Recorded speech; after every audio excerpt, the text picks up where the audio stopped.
Jeremías 29:13.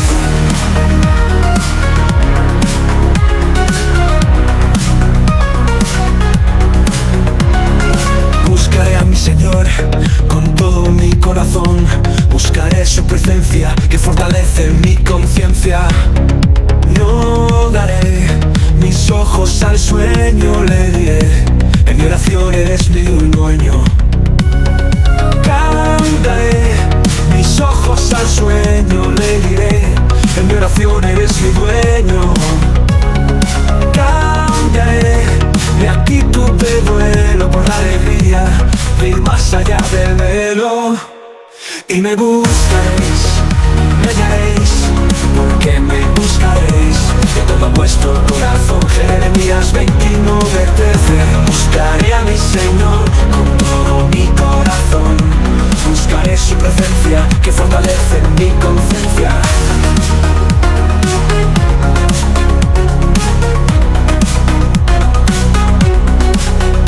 Y me buscaréis, me hallaréis, porque me buscaréis de todo vuestro corazón. Jeremías 29:13.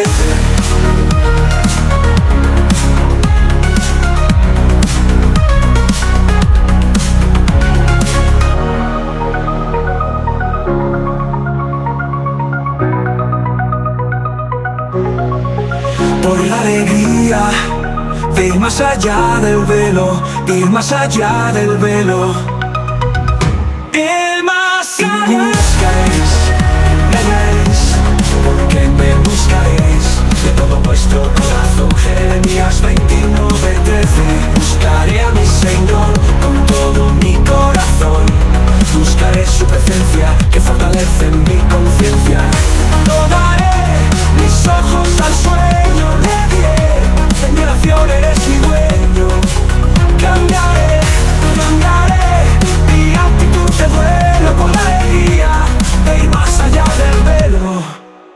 Y me buscaréis, me hallaréis, porque me buscaréis de todo vuestro corazón. Jeremías 29:13. Buscaré a mi Señor con todo mi corazón. Buscaré su presencia que fortalece mi conciencia.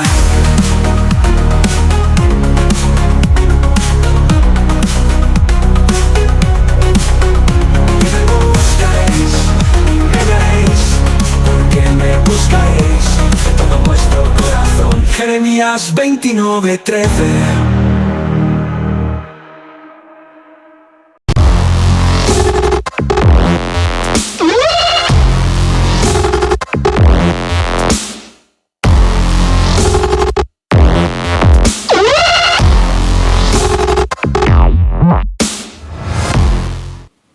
Entonces retomo: macrotimia y upomone.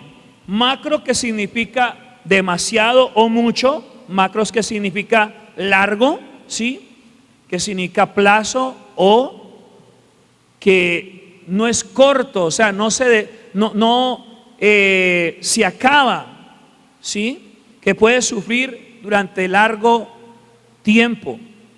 Y upomone, que significa resistir, soportar o permanecer. ¿Por qué les digo esto? Porque a veces la gente se pregunta: ¿por qué permite Dios el sufrimiento? ¿Por qué hay sufrimiento en la tierra? ¿Qué es lo que pasa? Uno ve que en la tierra, que es un paraíso, que es un lugar muy bonito, pero no se compara con el primer lugar que Dios estableció en la tierra y en donde fundó la existencia humana, en donde creó al hombre. No se compara. Vemos que en esta tierra hay temblores, ¿sí? Hay homicidios, hay hambre, hay guerras, hay diferentes situaciones que traen incomodidad y en algún momento han llevado a pensar que estamos solos en este universo. Y por eso se han levantado muchas teorías y también muchas premisas que argumentan la inexistencia de Dios. Y la gente ha llegado a decir: no, es que Dios no existe, Dios nos ha dejado abandonados porque esto y esto estoy pasando, porque esto he vivido y esta situación ha venido a mi vida. Y el Señor Jesús nos advertía, desde un principio Él nos ha dicho, ¿cierto?, de que en el mundo tendríamos ¿qué? Aflicciones, aflicciones por desempleo, aflicciones porque nos van a explotar en el empleo. Mire, unos lloran porque no tienen trabajo, otros lloran porque tienen demasiado trabajo. Unos sufren, ¿sí?, porque no les alcanza su salario, y otros sufren porque no tienen para pagar las obligaciones. Mire, de una u otra manera tú y yo sufrimos. El padre sufre por sus hijos, y el que no es padre, el que no puede tener hijos, sufre porque es estéril y no puede tener hijos. ¿Me estoy haciendo entender? Hay muchas situaciones internas y circunstancias que nos llevan a nosotros a en algún momento padecer un dolor, un sufrimiento, una tristeza, un malestar. Sufrimos porque a veces nuestros hijos nos traen dolores de cabeza. Sufrimos porque no tenemos lo suficiente para darles lo que requieren. Sufrimos porque no tenemos propiedad, o sufrimos porque tenemos propiedad y no nos alcanza para pagar el impuesto. Sufrimos de muchas maneras. Y el título de nuestra enseñanza por eso dice: ¿por qué permite Dios el sufrimiento? ¿Cuál es el objetivo del sufrimiento? ¿Tiene su razón de ser el sufrimiento? En 1 de Pedro, capítulo 12, verso 19, mire lo que dice ahí la palabra del Señor. Le repito, 1 de Pedro 4, del 12 al 19. Oiga, por allá respondieron. 1 de Pedro 4, del 12 al 19. Le leo en el nombre del Padre, del Hijo y con la unción del Espíritu Santo. Amados, no os sorprendáis del fuego de prueba que os ha sobrevenido, como si alguna cosa extraña os aconteciese. Mire, ¿qué es lo primero que nos está diciendo la palabra? Que no nos sorprendamos del fuego de prueba que nos ha sobrevenido. O sea, hay pruebas. Diga conmigo, hay pruebas. Las pruebas traen sufrimiento, ¿sí o no? Pero de una vez el mismo texto nos advierte de que esto es algo que no es extraño. Dice, como si alguna cosa extraña os aconteciese. Recuerde que el Señor nos daba la ilustración de un hombre que edificó su casa sobre la roca y otro que edificó su casa sobre la arena, pero a ambos les sobrevino ¿qué? La tempestad, la tormenta. El terremoto puede destruir la casa del creyente como la casa del no creyente. El ciclón puede levantar el techo de la casa del impío o del que es justo según la sangre del Cordero. Sigo leyendo. 13. Sino gozaos por cuanto sois participantes de los padecimientos de Cristo, para que también en la revelación de su gloria os gocéis con gran alegría. ¿Qué significa? Aquí la Biblia nos está hablando el primer secreto de por qué vienen las pruebas y el sufrimiento. Porque el sufrimiento afina nuestras vidas. ¿Qué hace el sufrimiento? Afina nuestras vidas, modela y moldea nuestros caracteres. Y dice de que todos los que somos de Cristo tenemos que parecernos en cuando sea, uno, en carácter, y dos, en el sufrimiento. En Isaías capítulo 53 nos encontramos con que Jesús es varón experimentado en quebranto. Y todos los que somos de Cristo tenemos que ser gente experimentada en quebranto. Nosotros tenemos que saber que sufrir muchas situaciones. En algún momento de nuestras vidas tuvimos o estamos pasando la escasez económica con un solo propósito. El Señor dice claramente que en lo poco seremos fieles, pero también, así como en lo poco lo fuimos, seremos en lo mucho fieles. Dios nos prueba en lo poco, en lo escaso, en lo difícil, en el sufrimiento. Él se da cuenta que tanto somos verdaderos adoradores, que tanto somos verdaderos siervos del Altísimo, que tanto somos siervos de Dios y hombres y mujeres temerosos de Él. ¿En dónde? En la incomodidad, en el infortunio, en el duelo, en el sacrificio, en la aflicción, en la tempestad, en la prueba. Ahí es donde nos daremos cuenta que tan verdaderos creyentes somos. Y el versículo 13 nos indica: gozaos por cuanto sois participantes. ¿Qué significa participante de los padecimientos de Cristo? ¿Qué fue Jesús a hacer al monte Calvario? ¿Qué padeció antes de llegar allí? El vituperio, el vejamen, la ofensa, el golpe, los azotes, antes de ser crucificado. Eso es lo que Él sufrió. Y cuando tú y yo sufrimos los azotes, sufrimos el oprobio, sufrimos el vejamen, sufrimos el menosprecio, sufrimos todas estas cosas, estamos padeciendo juntamente con Él. Pero después de la cruz que vino sobre Jesús, según Filipenses capítulo 2, dice de que después de que Jesús padeció la cruz, después de que Jesús padeció la aflicción, vino la exaltación. Por eso la palabra en este texto bíblico nos está diciendo: si no, gozaos cuando estéis en tribulación, gozaos cuando estés en la prueba. Ahora,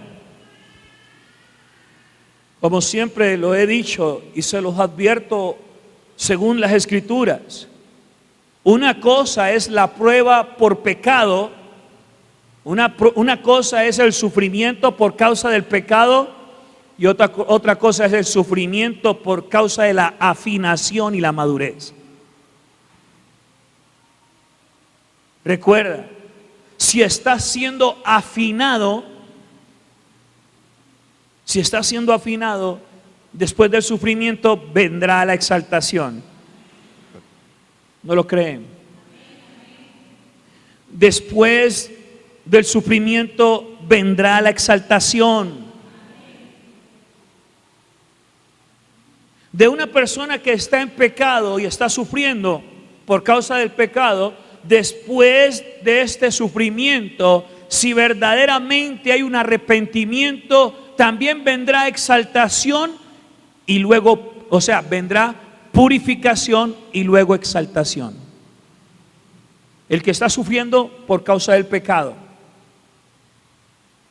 el que no quiere renunciar a su pecado, va a padecer por largo rato, pero el que se arrepiente, se aparta, dice la Biblia, alcanzará misericordia. ¿Cuántos dicen amén?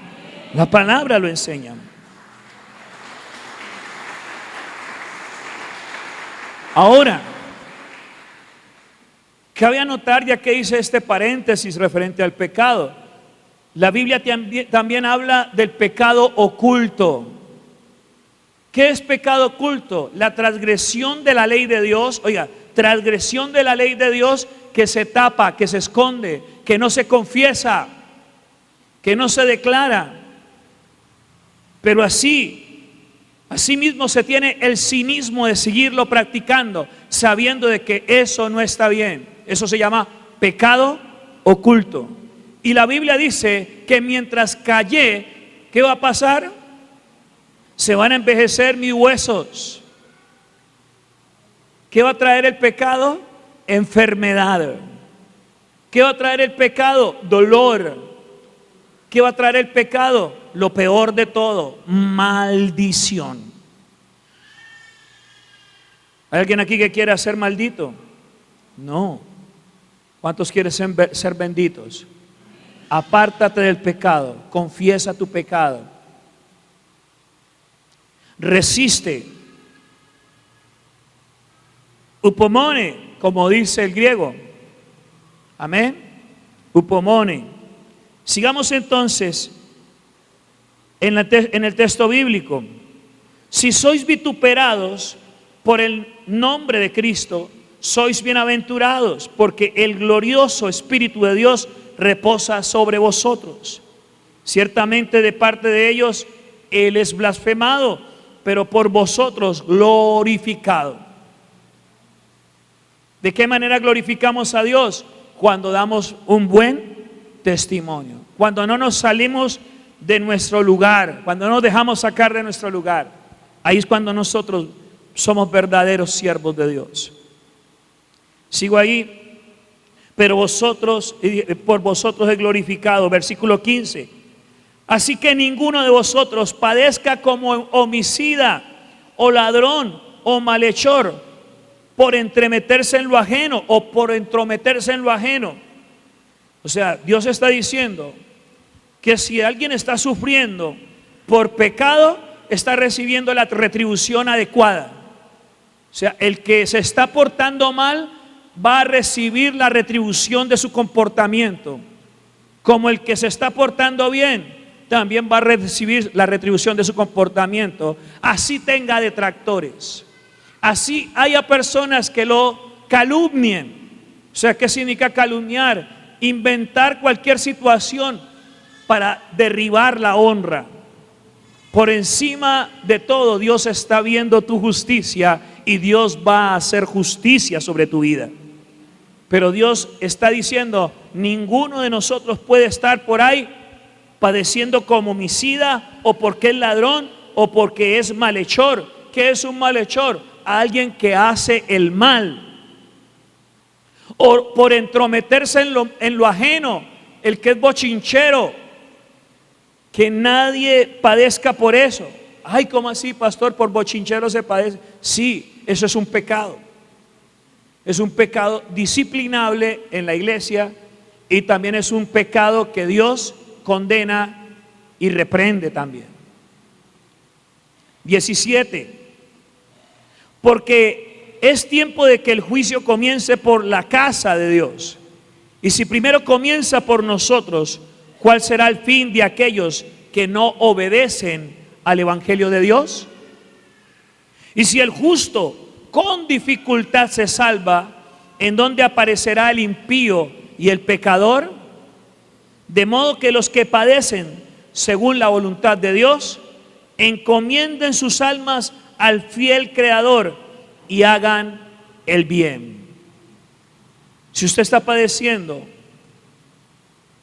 porque Dios quiere moldearlo, porque Dios quiere purificarlo y restaurarlo, gloria sea al Señor.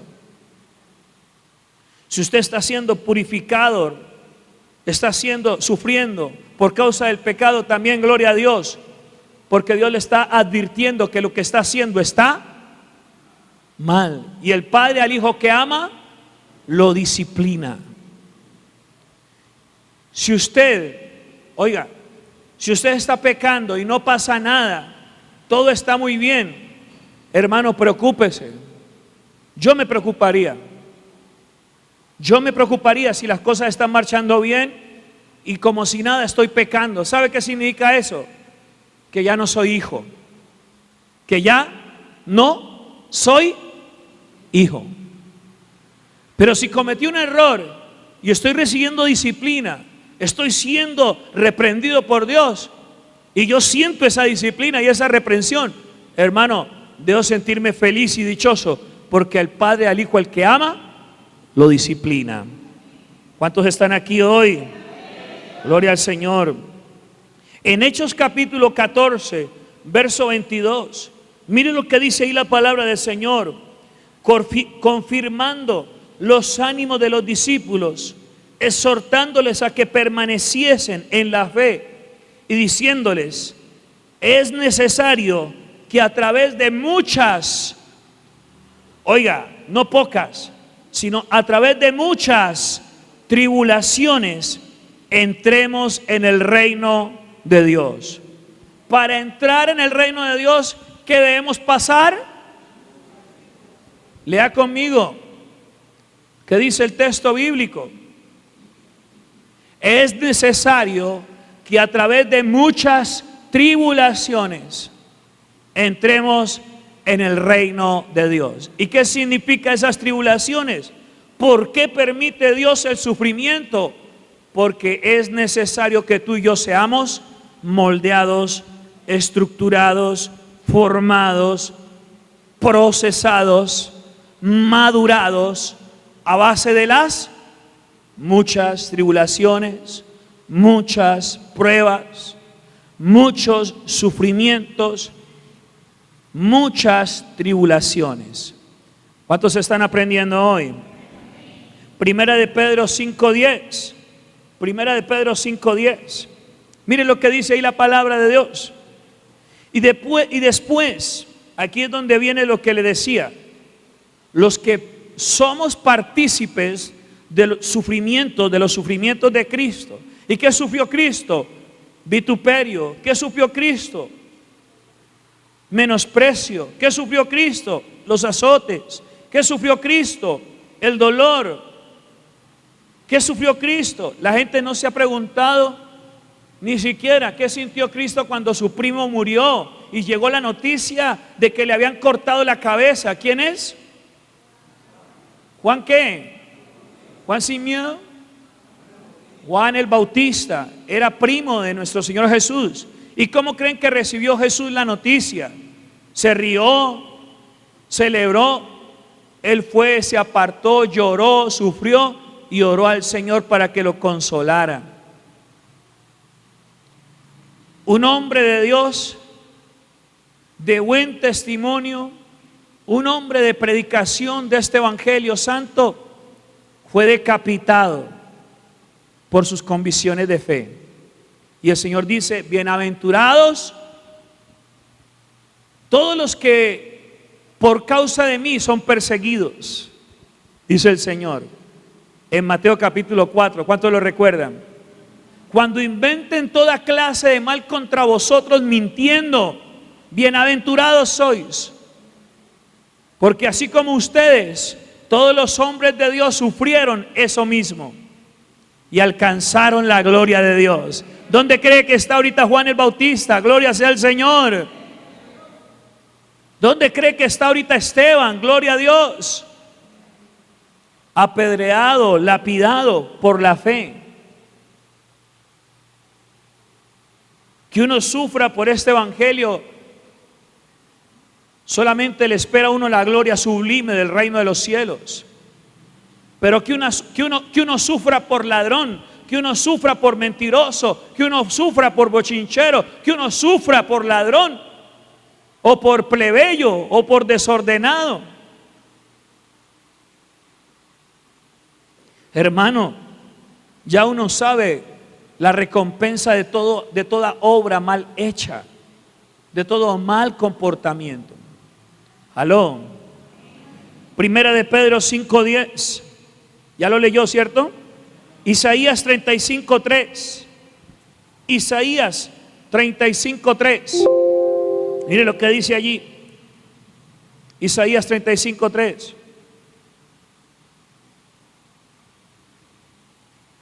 El Señor está ordenando a través del profeta Isaías: fortaleced las manos débiles y afianzad las rodillas vacilantes. Aquí dice en la Reina Valera: fortaleced las manos cansadas afirmad las rodillas endebles. La pregunta es, ¿cómo están tus rodillas?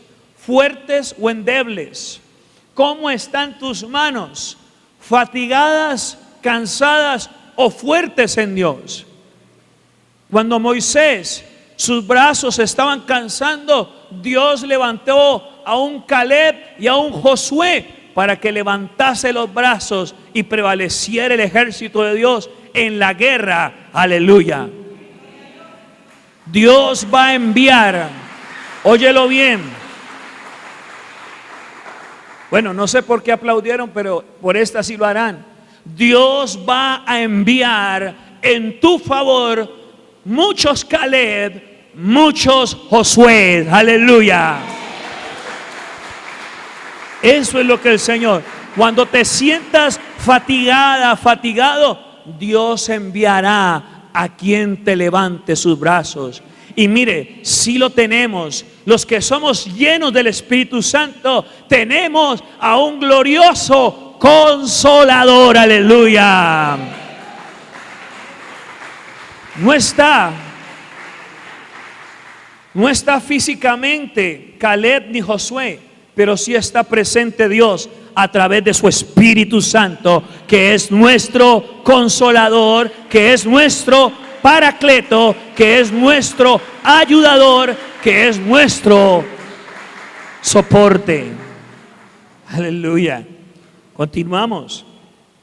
En Mateo capítulo 16, verso 24. Bastante comidita hay los domingos aquí. Amén. Hermano, deje, no vaya a estar comiendo por allá hueso pelado. Venga, coma a su iglesia, huesito carnudo. Venga, rabadilla, hay bastante. Amén. Aquí hay bistec. ¿A quién le gusta el bistec? Tenga, reciba. ¿A quién le gusta el cogote? Ahí tiene, reciba su pedazo gigante de cogote. Amén.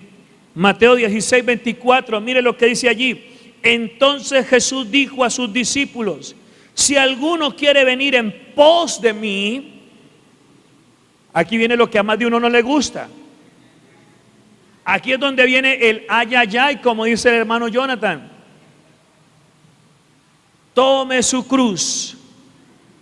Oiga, permítame, lo leo completo porque estoy omitiendo una parte. Niéguese a sí mismo. ¿Sí ve que el silencio reina? Está levantándose una generación que no quiere negarse a sí mismo, que no quiere renunciar al pecado, que le gusta el evangelio, que le gusta que le digan la palabra, pero no le gusta comprometerse con ella. Menos mal que aquí no hay esa generación. Bueno, con esos 5 haremos reino para el Dios Todopoderoso. Menos mal que aquí no hay esa generación. Aquí hay una generación que ama la palabra de Dios, que la guarda y vive para Dios. Aleluya. Tome su cruz y sígame. Se lo repito, Mateo 16, 24.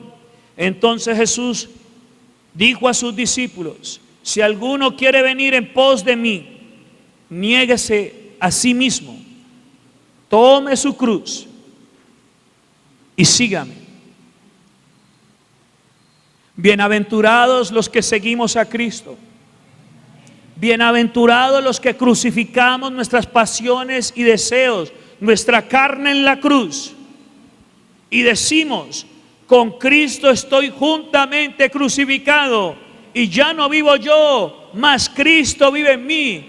Y lo que ahora vivo en la carne, lo vivo en la fe del Hijo de Dios, el cual me amó y se entregó a sí mismo por mí. Bienaventurados los que vamos en pos de Jesús, los que no le estamos coqueteando al pecado, los que no somos simpatizantes sino discípulos, porque el discípulo se ha negado a sí mismo, ha tomado su cruz y va al Calvario junto a Jesús.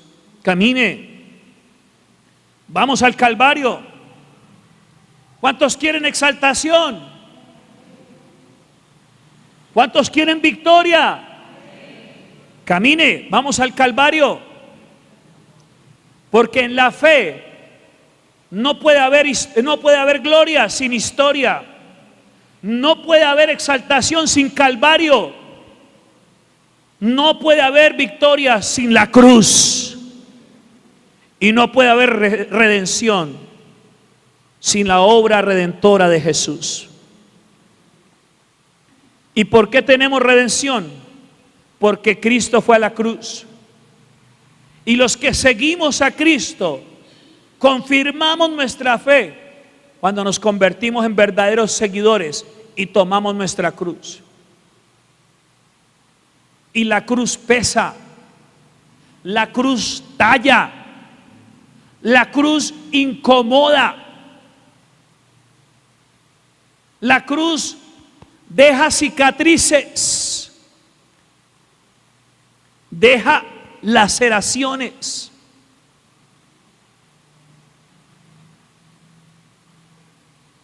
Hay algunos que quieren tomar su cruz, pero la tienen de velcro, la tienen de foamy,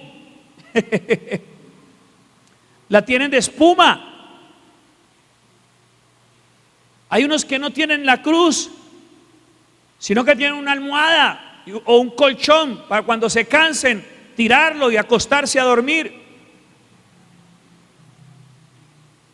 Pero gloria sea al Señor por los siervos y siervas que sufren, pero miran a la cruz, pero sufren y van caminando hacia Jesús.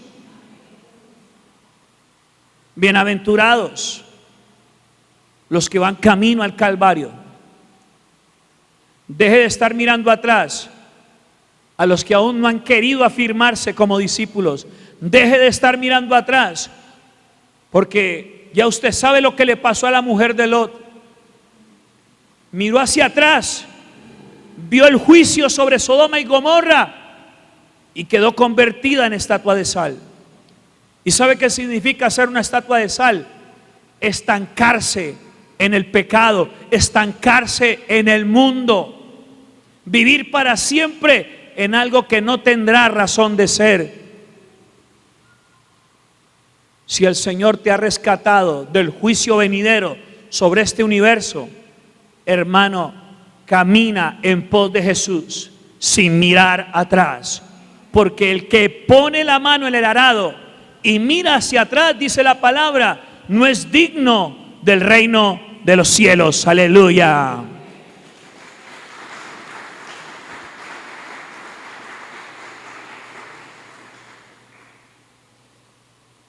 Terminamos diciendo algunas cosas referente a esto. El punto 1 nos recuerda que el sufrimiento no debe sorprendernos.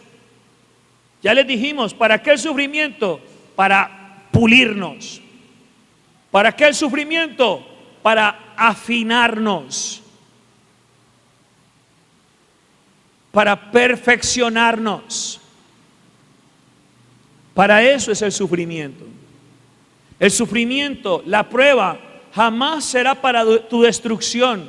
El que lo recibe de esta manera se le convierte así en su destrucción. El que no acepta el sufrimiento para caminar en contra de la corriente, hermano, la corriente se lo lleva y termina ahogándose en el mar de los lamentos, de la desesperación y la inconversión. Hay muchas personas que llegaron a decir: yo no quiero caminar más, me devuelvo. Y hay cristianos que son felices cantando: cansado del camino. Y hay gente que mantiene sedienta de Dios, cuando podemos beber diariamente de la fuente del agua de vida eterna, mano. Mire, a veces nosotros cantamos canciones que no son bíblicas, suenan bonitos, pero no son bíblicas. Porque la Biblia nos dice que debemos beber aguas abundantes de la salvación, de la fuente de la salvación. Y tenemos el abrevadero, que es permanente, y es el Espíritu Santo. Y el que bebe de esa agua, dijo Jesús, nunca nunca ¿qué? Tendrás sed. ¿Por qué hay cristianos que mantienen sedientos? ¿Por qué hay cristianos que mantienen en el desierto? Porque no quieren beber del agua de la vida, no quieren beber de la fuente del Espíritu Santo. Porque hay gente que no tiene, ¿por qué no aguanta en el proceso? ¿Por qué no aguanta en el desierto? Porque no es como Jesús, raíz de tierra seca. No es como los árboles que crecen en el desierto, que siguen verdes, aún a pesar de las inclemencias del clima en el desierto. ¿Sabe por qué? Porque esos árboles tienen sus raíces tan profundas que navegan en lo íntimo de la tierra para alcanzar el sustento para su vida. Y para que tú y yo no nos marchitemos, necesitamos de intimidad, profunda intimidad con el Espíritu Santo. Y el que bebe de esta agua nunca tendrá sed. Porque hay cristianos que se mueren en el desierto. Porque hay cristianos que viven a cada rato sedientos. Porque quitan la fuente verdadera de sus vidas y ponen la fuente de un hombre. Quitan a Dios y ponen a un hombre. Quitan a Dios y ponen una cosa, un objeto. Ponen los hijos, ponen al marido, la esposa. Ponen al pastor, ponen a la pastora, ponen la iglesia. Y yo te digo, iglesia del Señor, cuando anunciéis el evangelio del Señor, anunciad a Cristo, nuestra iglesia. Cuando anuncien a Cristo, anuncien la verdad del reino. Y si la gente necesita un lugar donde congregarse, pues invítelo. Pero enséñele al que viene a este lugar que Cristo es el que salva, que Cristo es el que viene otra vez y Cristo es el que murió por sus pecados. La fuente inagotable.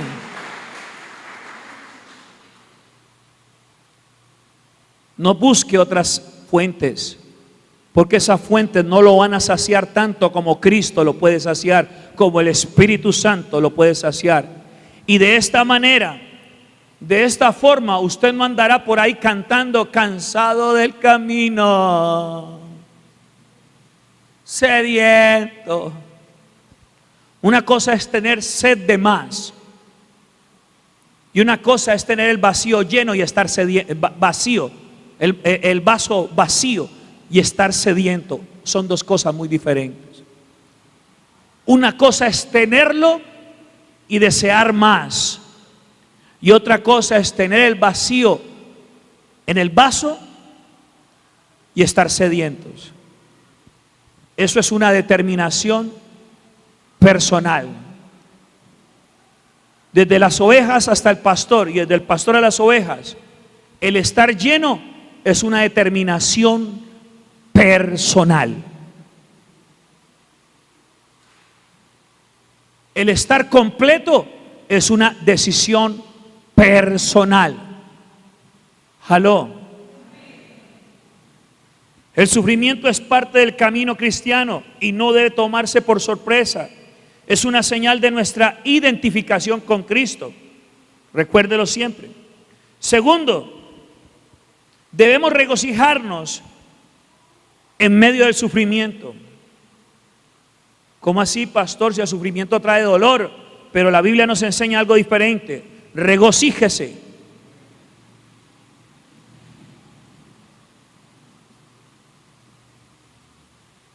Regocíjese. Al participar en los sufrimientos de Cristo, también compartiremos en su gloria futura. Cuando padecemos con Cristo, no solamente tenemos el privilegio de la exaltación, sino que también tendremos la exaltación futura en su reino. Recuerde Romanos 8:17, búsquelo. Romanos 8:17. Mire lo que dice ahí la palabra del Señor. Romanos 8:17. Y si hijos, ¿cuántos son hijos?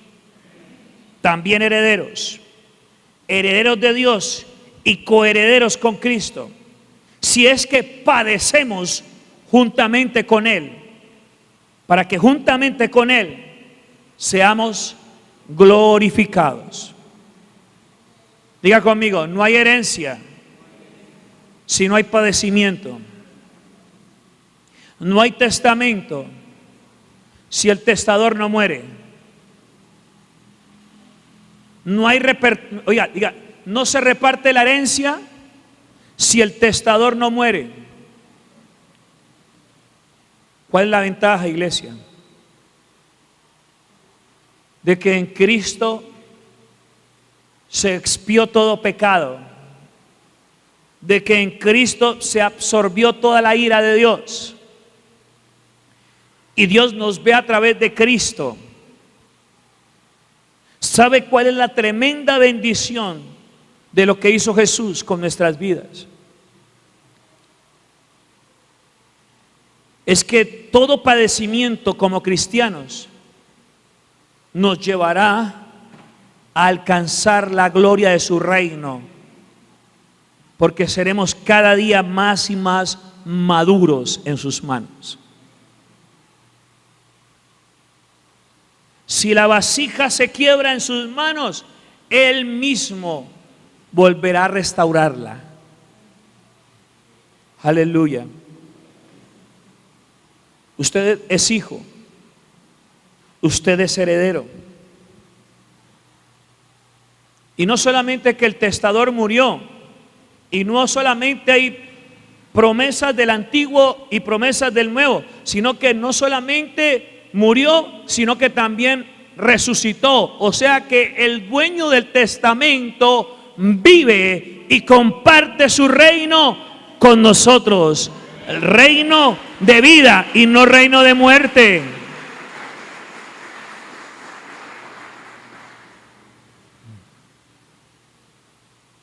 Tercero, el sufrimiento es una evidencia de la presencia del Espíritu Santo en nuestras vidas. A un cristiano lo exprimen. Por eso la enseñanza de Getsemaní, o conocido como Getsemaní, en español, lugar de la presa, ahí donde Jesús empezó su pasión,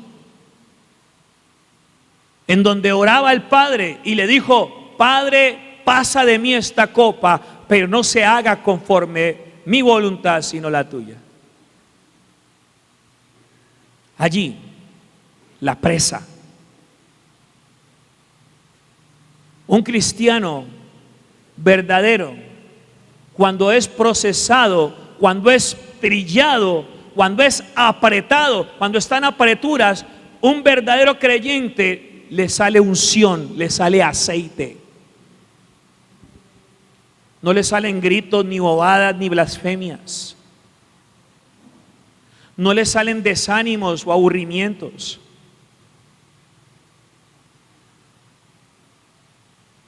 Ni voy a dejar tirado esto, no. A un verdadero creyente, en medio de la prueba, chorrea unción, chorrea aceite y bendice aún a pesar de su sufrimiento.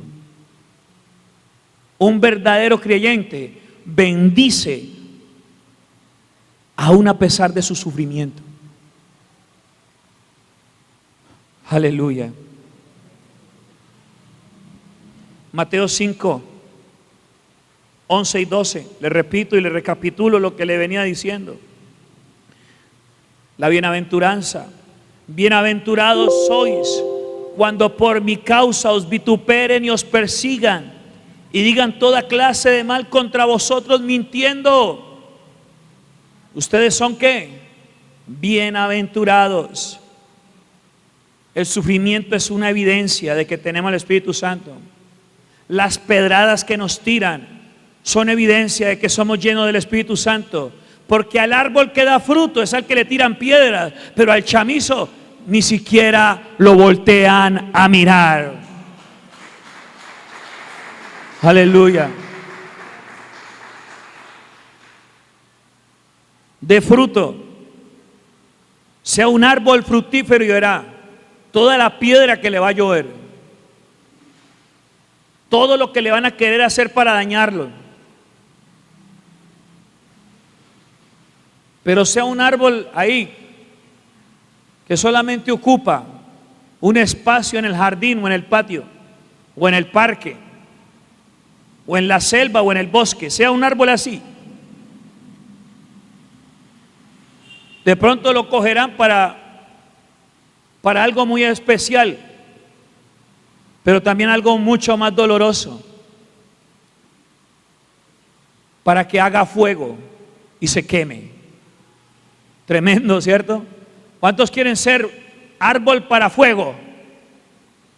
¿Cuántos quieren ser árbol para fruto, para sombra, para bendición?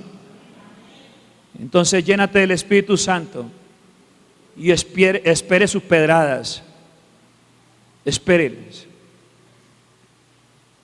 Cuarto, sufrir por hacer el bien, no por hacer el mal. En Primera de Pedro 2:20, mire lo que dice ahí la palabra del Señor. Primera de Pedro 2:20. Le repito, Primera de Pedro 2:20. En el Nuevo Testamento está. Pues, ¿qué gloria es si pecando sois abofeteados y lo soportáis? Mas si haciendo lo bueno sufrís y lo soportáis, esto ciertamente es aprobado delante de Dios. Léalo, búsquenlo en la Biblia. Disciérnalo, procéselo y dígale al Espíritu Santo que le revele profundamente en su hombre interior y su mente este mensaje, y se va a dar cuenta de que Dios le está hablando, de que Dios le está enseñando. Vuelvo y repito, Primera de Pedro 2:20. Pues, ¿qué gloria es si pecando sois abofeteados y lo soportáis? ¿Ustedes han visto a los niños que son curtidos? ¿Cuánto han llegado a escuchar los curtidos? Que le están dando fuerte y se ríen. Ya no les duele. ¿Y por qué le están dando correa a ese niño? ¿Porque le estaba portando bien? ¿O por qué? Porque le estaba portando mal, ¿sí o no? Se le estaba reprendiendo, pero aún así se le está reprendiendo. Está sufriendo la vara, está sufriendo la correa o la chancleta y está riéndose, está burlándose. A esto se refiere. ¿Qué gloria es si pecando sois abofeteados y lo soportáis?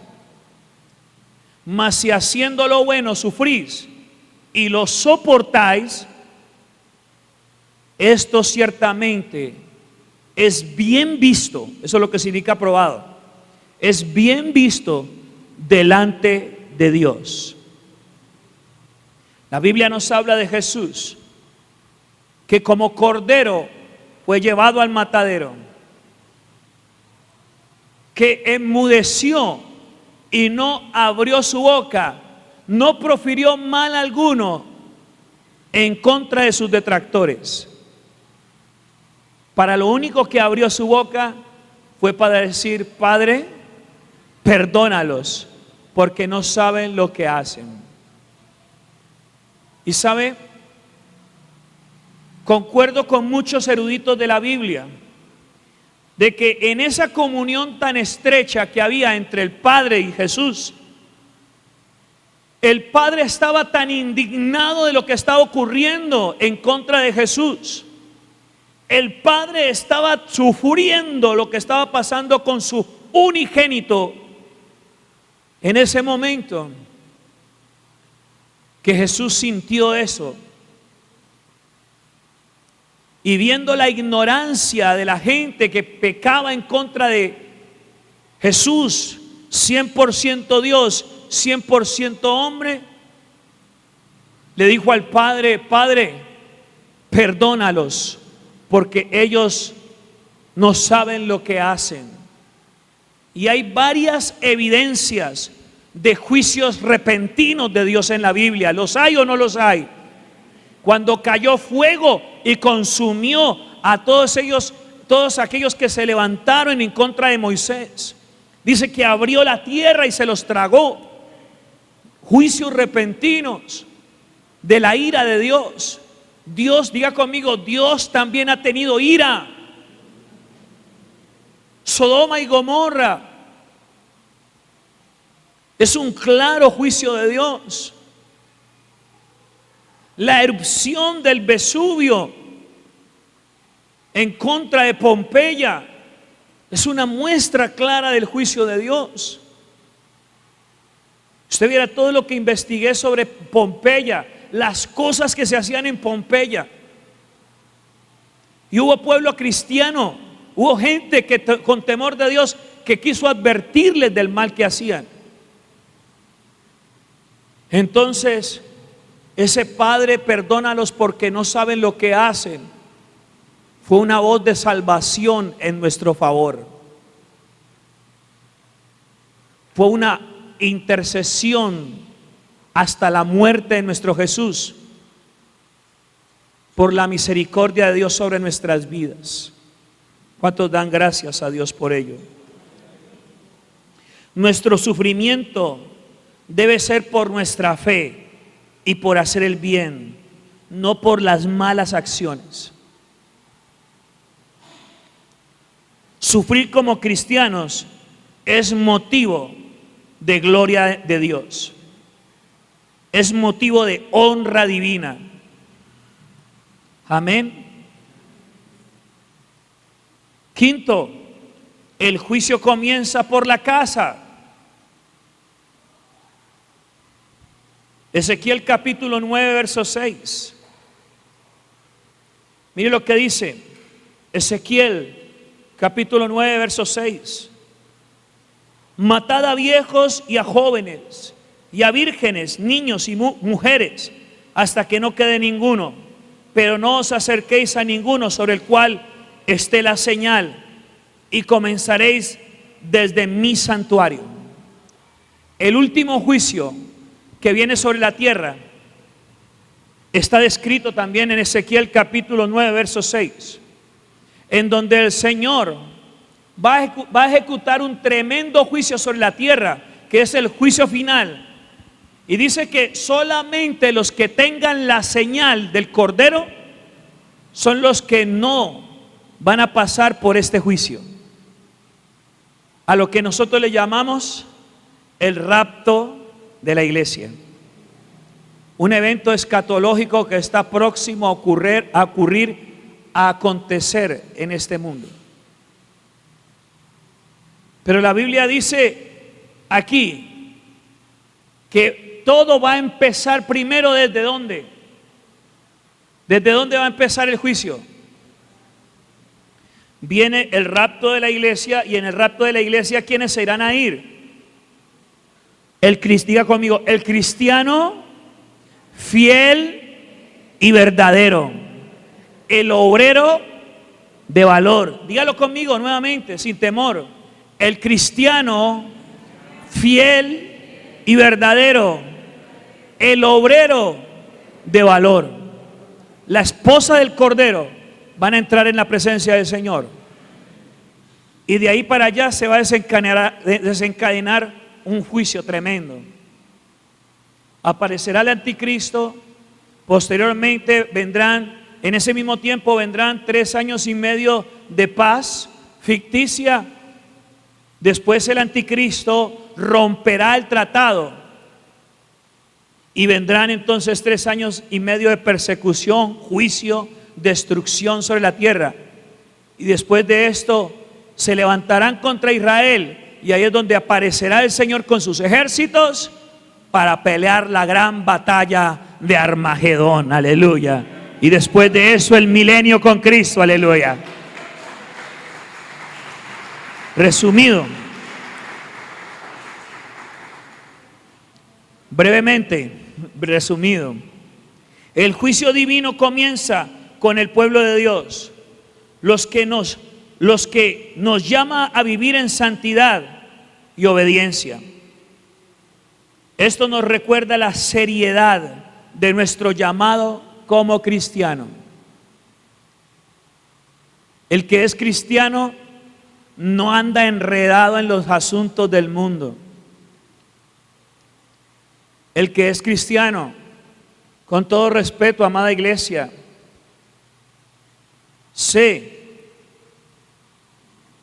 su pastor encargado terrenalmente, pero su pastor celestial les encarece de que sean genuinos y que representen bien su luz. Representemos bien su luz. De que no seamos amigos del mundo, de que no salgamos de aquí de la iglesia a hacer cosas que Él desaprueba, porque nada tiene que ver el evangelio con el alcoholismo, nada tiene que ver el evangelio con la discoteca, nada tiene que ver el evangelio con la fornicación, nada tiene que ver el evangelio con el adulterio, nada tiene que ver el evangelio con la brujería, nada tiene que ver el evangelio con el horóscopo, la astrología, la adivinación, la quiromancia, cartomancia. Nada tiene que ver el evangelio con el azar, la suerte.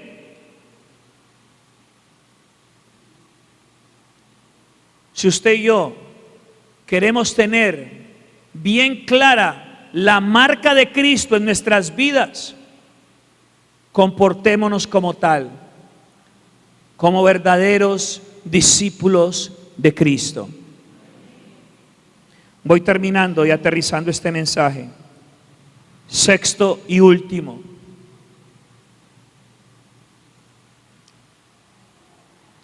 Para que no sufra tanto, amado hermano, encomiende su alma siempre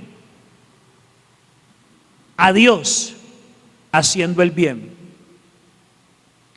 Si usted siente que está en peligro de muerte, si usted siente que ya está en las últimas de su vida, sepa, porque aquí en esta tierra no hay eternidad, porque este cuerpo es mortal. ¿Qué es este cuerpo? Mortal. Si usted y yo nos sentimos en peligro de muerte por una enfermedad, porque nos persiguen para matarnos, porque estamos quizás en un barrio violento, porque nos sentimos que nos vamos a accidentar quizás y vamos a fenecer, esto también traerá paz a su vida. Encomiende siempre su alma en gratitud a Dios, y se va a dar cuenta de que la muerte no será dolorosa para usted y morirá con una sonrisa en sus labios. ¿Sabe por qué? Porque para nosotros el vivir es Cristo y el morir es ganancia. Si sufrimos la muerte, no es para que suframos eternamente, sino para que vivamos para siempre en los brazos de nuestro Señor cuando nos llame. En el Salmo 31, verso 5, miren lo que contiene este texto bíblico. Salmo 31, verso 5. Me gusta darles bastante textos bíblicos, porque usted viene a comer palabra. ¿Cuántos vienen a comer palabra? Salmo 31, 5. En tu mano encomiendo mi espíritu. Tú me has redimido. Amén. Oh Jehová, Dios de verdad. Tú me has redimido, oh Jehová, Dios de verdad. En medio del sufrimiento debemos confiar nuestras vidas ¿a quién? Al Creador, y continuar haciendo el bien, sabiendo que Dios siempre es fiel y justo. Aleluya. Si alguna vez te preguntabas ¿por qué Dios permite el sufrimiento? Aquí está la respuesta. Todo tiene su razón de ser. Todas las cosas a los que amamos a Dios nos ayudan para bien. Aún aquello que nosotros vemos tan doloroso que es, Dios lo usa para nuestro beneficio, para ayudarnos a crecer, para ayudarnos a desarrollar la fe, para ayudarnos a aferrarnos más a Él. Este mundo tiene playas muy bonitas. Este mundo tiene paisajes de ríos exuberantes. Damos gracias a Dios por nuestro país, un país de tremendos paisajes. Pero sabe, más hermoso es lo que hay en el paraíso. Y por eso los cristianos que se han ido para allá no quieren volver acá jamás. Los que murieron en Cristo, los que descansaron para siempre en el Rey. Todo tiene una razón de ser. Aquí hay terremotos, temblores. Aquí hay un sol inclemente que nos fatiga y nos da calor. Pero allá en el reino de los cielos no habrá necesidad del sol ni del resplandor de su luz, sino que Dios siempre será nuestra luz, siempre será nuestra compañía. Allá donde el Señor nos dice en su palabra, hay mar de cristal, o sea, es cristalino el mar. Y las calles son de oro, o sea, son maravillosas estas calles. Lo que el hombre tiene acá por tesoro, allá Dios lo tiene por sendas para pisar. Lo que acá es codicia, allá solamente es algo para adornar el ambiente. ¿Cuántos quieren estar en ese lugar? Entonces, amada iglesia, sepamos y entendamos que por diversas pruebas vamos a ser pasados para alcanzar esa gloria que tanto anhelamos. Esa es la razón del sufrimiento.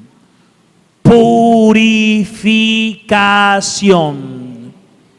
Ponte sobre tus pies, amada iglesia.